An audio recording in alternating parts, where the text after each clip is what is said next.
Hello friends, I am Sudhanshu and welcome to class 10। आज जो हम टॉपिक कंप्लीट करने वाले हैं वो लेसन नंबर 13 है साउंड का, क्लास 8th।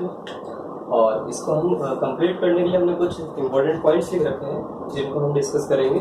ठीक है, तो ये जो साउंड हमारा चैप्टर है, एक्चुअली में साउंड होते ही क्या है? साउंड एक एकॉस्टिक एनर्जी होती है। ठीक है, ये किसी भी एक वाइब्रेटिंग ऑब्जेक्ट के थ्रू प्रोड्यूस होती है। जैसा कि हमें इस चैप्टर में पॉइंट्स दिए गए हैं। सबसे पहला पॉइंट है वाइब्रेशन।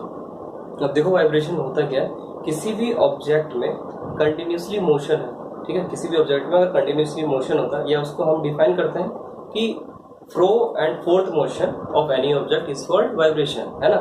किसी के अंदर भी फ्रो एंड फोर्थ मोशन होता है, उसको हम वाइब्रेशन कहते हैं। ठीक है, जैसे कि कोई भी एक ऑब्जेक्ट है, अगर उसमें वाइब्रेशन होगी तो कुछ वो इस तरह से मतलब मोशन में होगा। ठीक है, तो जैसे ही कोई भी ऑब्जेक्ट अगर वाइब्रेट के मोड में होती है तो उसी के अंदर से साउंड प्रोड्यूस होती है। ठीक है, बिना वाइब्रेटिंग के साउंड प्रोड्यूस नहीं होते। तो ये कंपलसरी पॉइंट है कि वाइब्रेशन के थ्रू ही आपके साउंड प्रोड्यूस होती है। दूसरा है आपका sound produce by vibrating body. जैसे कि अभी मैंने बताया कि साउंड जो है वो किसी भी बॉडी से तभी प्रोड्यूस होगी जब तक कि उसमें वाइब्रेशन नहीं होगा। फॉर एग्जाम्पल, मैं डस्टर की बात करूँ, जब तक मैं इस पर नॉक करूंगा तो नॉक करने से क्या हो रहा है कि इसकी जो ये बॉडी है ये वाइब्रेट हो रही है। ठीक है, जब तक इसकी बॉडी वाइब्रेट नहीं होगी तो इसके अंदर से साउंड प्रोड्यूस नहीं होगा। साउंड प्रोड्यूस तभी होता है कि जब उसके अंदर वाइब्रेटिंग हो। ठीक है, दूसरा ये है कि sound produce by vibrating body. Sound जो है वो वाइब्रेटिंग बॉडी से ही प्रोड्यूस होती है। ठीक है, वाइब्रेशन हो गया, sound produce by vibrating body हो गया। उसके बाद है साउंड प्रोड्यूस बाय ह्यूमन। अब देखो ह्यूमन के अंदर साउंड प्रोड्यूस कैसे होता है। जो ह्यूमन होते हैं उनके पास भी हमारे पास वोकल बॉक्स होता है। वोकल बॉक्स से हमारी साउंड प्रोड्यूस होती है। जो हमारा वोकल बॉक्स होता है वो कुछ ऐसा होता है, जैसे कि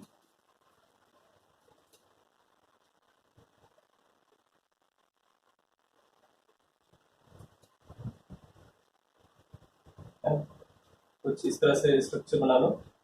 तो ये जो पार्ट होता है यहाँ का, नेक का जो पार्ट होता है यहाँ पे ऐसे जो हल्का सा निकला हुआ होता है, ये जो पार्ट है, ये वाला जो पार्ट है ये, ठीक है, ये इसको हम बोलते हैं वोकल बॉक्स। ठीक है, तो इस वोकल बॉक्स में क्या होता है कि वोकल बॉक्स के अंदर आपके दो वैक्यूम होते हैं। ठीक है, तो दो होते हैं, वो क्या होते हैं आपके वाइब्रेट होते हैं इसमें। तो उनकी वाइब्रेटिंग के थ्रू ही हमारी आवाज जो है वो बाहर आती है। ठीक है, इसके अंदर भी वाइब्रेटिंग होती है, तभी क्या होता है हमारी आवाज साउंड प्रोड्यूस होती है। बिना इसके वाइब्रेटिंग के हमारी साउंड प्रोड्यूस नहीं होगी। आपने देखा होगा जब हम स्वेल करते हैं, ठीक है, तो हमारी जो ये हड्डी है यहाँ की, जो वोकल बॉक्स है वो डाउन की तरफ जाता है ना। जब हम बोलते हैं तब आप इसको टच करके देखो तो इसमें भी वाइब्रेशन होता है ना। तो वाइब्रेशन के थ्रू ही हमारी भी साउंड प्रोड्यूस होती है, थ्रू द वोकल बॉक्स, है ना। वोकल बॉक्स के थ्रू ही हमारी साउंड प्रोड्यूस होती है। ठीक है, दूसरा है आपका चौथा, साउंड नीड ए मीडियम। अब देखो साउंड तो प्रोड्यूस हो गई, हमें पता चल गया कि किसी भी ऑब्जेक्ट पे अगर वाइब्रेशन हो तो किसी भी थ्रू वाइब्रेशन हो सकता है। उसको हम नॉक कर सकते हैं तो वाइब्रेशन हो सकता है। ठीक है, तो चाहे इलेक्ट्रिसिटी पास करके वाइब्रेशन करवा सकते हैं। तो कैसे भी वाइब्रेशन हो, लेकिन जो साउंड प्रोड्यूस हो रही है उसके लिए मीडियम क्या है? मीडियम का मतलब है कि किस वे से वो साउंड प्रोड्यूस हो रही है। मतलब कि वो एयर के थ्रू प्रोड्यूस हो रहा है ना, या फिर कह सकते हैं किसी बेसिकली ज्यादातर जो साउंड प्रोड्यूस होते हैं वो एयर में ही होते हैं, है ना। वैक्यूम में तो साउंड प्रोड्यूस होता नहीं है, एयर में प्रोड्यूस होता है। और वाटर के अंदर भी साउंड प्रोड्यूस लगभग नहीं के बराबर ही होता है। ठीक है, तो और वुड हो गया, वुड के अंदर साउंड प्रोड्यूस होता है, मेटल के अंदर साउंड प्रोड्यूस होता है। फॉर एग्जांपल की बात करूं, जिस पटरी पे ट्रेन चलती है, आप जब वो ट्रेन दूर हो, आप अपने कान उस पटरी को लगा के देखना, तो जो उसकी जो वाइब्रेशन है उसके व्हील्स के चलने की, तो वो वाइब्रेशन हमें सुनाई देती है उससे। तो यानी इससे क्या पता लगता है हमें कि जो मीडियम है, जैसे कि एयर हो गया, ठीक है, एयर एक मीडियम है, मेटल एक मीडियम है, ठीक है, वुड एक मीडियम है, ठीक है, और कई सारे ऐसे ऐसे मीडियम्स हैं जिसके थ्रू हम क्या करते हैं, मतलब कि वॉइस को ठीक है, हमने वॉइस को या फिर साउंड को प्रोपोगेट करता है ना, यानी उसको एक जगह से दूसरी जगह ट्रेवल कर पाता है। ठीक है, तो ये होता है हमारा साउंड नीडेड मीडियम। मीडियम की जरूरत होती है, चाहे वो एयर का मीडियम हो सकता है, मेटल का मीडियम हो सकता है, वुड का मीडियम हो सकता है। ठीक है, पांचवा है हमारा वैक्यूम। जैसा भी मैंने बताया था, वैक्यूम से एयर और वैक्यूम से साउंड जो है ट्रेवल नहीं हो पाती। क्यों नहीं हो पाती? क्योंकि वैक्यूम क्या है, एक खाली है, बिल्कुल खाली। ना तो जैसे ये एक वैक्यूम है तो इसके अंदर ना तो एयर होगी, ठीक है, जब इसके अंदर एयर ही प्रेजेंट नहीं है तो इसके अंदर साउंड कैसे ट्रेवल होगा, है ना। वैक्यूम के अंदर एयर नहीं होती। वैक्यूम का मतलब क्या होता है, कोई एक ऐसा वेजल्स है आपका जिसमें से प्योरली आपकी एयर को बाहर कर खींच लिया गया है, ठीक है, उसके अंदर एयर प्रेजेंस नहीं है उस वेसल के अंदर, तो उसको हम वैक्यूम कहते हैं। ठीक है, तो वैक्यूम के अंदर कोई मीडियम नहीं है, मतलब एयर है, एयर भी एक मीडियम होता है, लेकिन एयर भी इसमें से निकाल ली गई होती है, उसको हम बोलते हैं वैक्यूम। तो वैक्यूम में से साउंड प्रोड्यूस नहीं होता। ठीक है, अगर हम वैक्यूम को डिफाइन करें तो कैसे डिफाइन कर सकते हैं कि a vessels that not present any amount of air. ठीक है, उसके अंदर कोई एयर नहीं फिल होती है, ठीक है, यानी बिल्कुल एक खाली बॉक्स होता है, इसके अंदर एयर भी नहीं होती। जो सिक्स है आपका वो है we hear sound through ear. मतलब कि हम जो साउंड सुनते हैं वो किसके थ्रू सुनते हैं, ईयर के थ्रू सुनते हैं। कैसे सुनते हैं, देखो उसका एक प्रोसेस होता है। फॉर एग्जाम्पल हमारा ये एक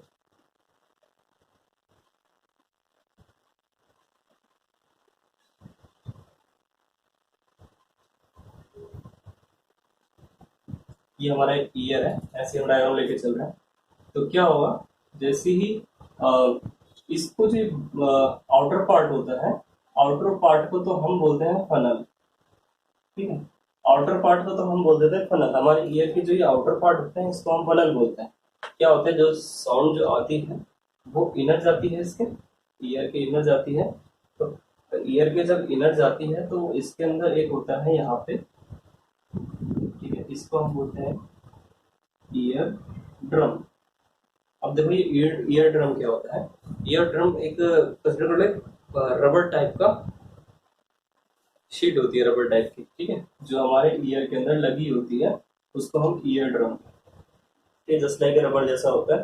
ठीक है, वो क्या होता है, ईयर ड्रम आपका वाइब्रेट होता है। ठीक है, जब आपका जैसे ही साउंड आई ईयर के अंदर तो वो साउंड क्या करेगी, आपके ईयर ड्रम को स्ट्राइक करेगी। उससे क्या होगा, आपके ईयर ड्रम वाइब्रेट होंगे। ईयर ड्रम आपके जैसे ही वाइब्रेट होंगे तो क्या होगा, वो एक सिग्नल पास करेंगे ब्रेन को। ठीक है, ईयर ड्रम सिग्नल पास करेंगे ब्रेन को, और उस साउंड को जो मतलब जो एबिलिटी होती है उसको समझने की, वो हमारा ब्रेन का। ठीक है, ईयर ड्रम का काम किया, सिर्फ इसने वाइब्रेट किया, साउंड आने के बाद वाइब्रेट करने के बाद सिग्नल जनरेट किया, सिग्नल जनरेट करने के बाद इसने किसको पास कर दिया, ब्रेन को। ठीक है, ईयर ड्रम को, ईयर ड्रम ने क्या किया, सिग्नल को ब्रेन के पास पास कर दिया, ब्रेन ने क्या किया, उसको अंडरस्टैंड किया। ठीक है, तो इस प्रोसेस से हमारा जो ईयर का प्रोसेस होता है वो तो ऐसे। उसके बाद है seven amplitude, time period and frequency. अब देखो एम्पलीट्यूड क्या होता है। जैसे कि मैं बात करूं,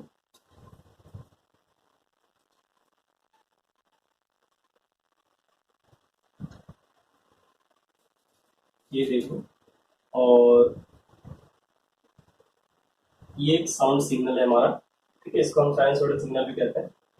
इसको हम साइनोसोडियल फॉर्म में इसको हमने ड्रॉ किया है। और ये जैसे कि हमारा एक साउंड सिग्नल है, इस एक्सिस को बोलते हैं टाइम पीरियड, और इस एक्सिस को बोलते हैं जो वैल्यूज है आपके साउंड की वेरिएशन की। ठीक है, तो सबसे पहला हमारा एम्पलीट्यूड। अब देखो एम्पलीट्यूड क्या होता है, जो पीक पॉइंट होता है पॉजिटिव, ठीक है, यहाँ से लेके यहाँ, इसको हम बोलते हैं एम्पलीट्यूड। या फिर इस पॉइंट से लेके इस पॉइंट तक, यानी पीक वैल्यू, सबसे हाईएस्ट वैल्यू है जो आपके सिग्नल की, वो होती है आपकी एम्पलीट्यूड। यानी इन दोनों को हम क्या कह सकते हैं, ये है आपकी एम्पलीट्यूड। ठीक है, ये आपका एम्पलीट्यूड हो गया। दूसरा क्या है आपका टाइम पीरियड।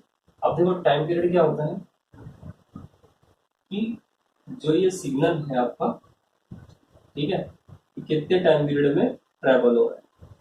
ठीक है, यानी यहाँ से लेके इस पॉइंट तक को हम कहते हैं टाइम पीरियड।